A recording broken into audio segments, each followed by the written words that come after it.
আপনারা দেশ সংস্কার করতেছেন, সংস্কারের নাম দিয়ে কি বালের কাজটা করতেছেন আপনারা, কি বালটা ছিঁড়তেছেন আপনারা।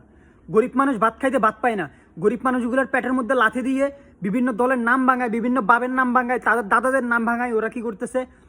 চাঁদাবাজি করতেছে।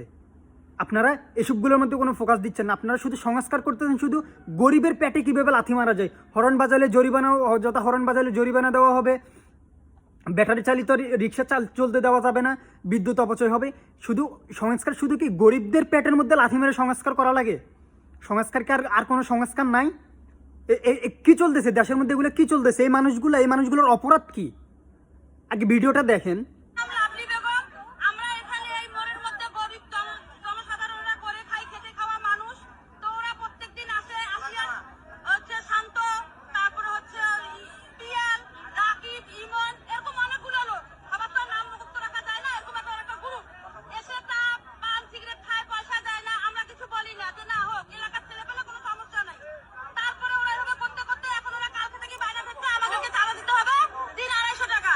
আমরা গরিব মানুষ, 300-250 টাকা কামাই করতে পারি না, আমরা কোথা থেকে ওদেরকে 300-250 টাকা দিব?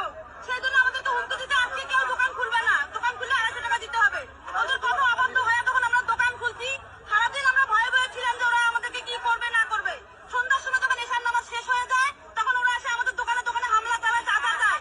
আমরা চাঁদা দিতে রাজি না হইলে ওরা আমাদের দোকান ভাঙচুর করে, তেল এটা ওটা সব ফেলে দেয়, ক্যাশের টাকা নিয়ে চলে যায়। তখন আমরা এলাকাবাসী সবাই চড়াও হয়ে ওদেরকে পিটটান দেয়, তখন ওরা পালায়। ভাই আমরা আজকে এই আন্দোলন বন্ধ করলে আমাদের জীবনের নিরাপত্তা, আমাদের কর্মের নিরাপত্তা কে দিবে? আমাদেরকে হুমকি দেয়, আর যদি আমরা কিছু বলি, কাউকে কিছু জানাই, তাহলে আমাদের বাড়িঘর ভাঙচুর করবে। আমাদের উপরে ওরা বলে আমরা ছাত্র দল, ওরা বলে আমরা বিএনপি দল। এটা শুরু হয়েছে ছাত্র আন্দোলনের পর থেকে। আপনারা সংস্কার করতেছেন, এই মানুষগুলোর আর্তনাদগুলো কি আপনাদের মধ্যে যায় না? আপনাদের কান অব্দি পৌঁছায় না এই গরিব মানুষগুলোর আর্তনাদ? ওরা তো ঠিকই বলছে, দেশ স্বাধীন কেন করছে, দেশ স্বাধীন কেন করছে, সাধারণ মানুষ রাস্তায় কেন নামছে, কেন জীবন দিচ্ছে সাধারণ মানুষ। আপনারা কি বালের সংস্কারগুলো করতেছেন? দলের নাম ভাঙিয়ে সাধারণ মানুষগুলো থেকে চাঁদা নিয়ে যেতেছে। একজন সাধারণ মানুষ থেকে যারা রাস্তার পাশে বসে বসে পিঠে বিক্রি করে তারা সংসার চলায়, ওরা তো ডেলি 250 টাকা ইনকামই করতে পারে না। ওদের 250 টাকা যদি চাঁদা যদি দিতে হয় তাহলে ওরা চলবে কিভাবে? ওদের বাচ্চা কাচ্চা আছে, ওদের পুরো ফ্যামিলি আছে, ওরা চলবে কিভাবে? সংস্কার করতেছেন, এগুলো আপনাদের চোখে যায় না? আপনাদের রূপ দিয়ে কথাগুলো পুছায় না? আর বিএনপি তোমাদের অধপতন খুব নিকটে, তোমাদের অধপতন খুব নিকটে।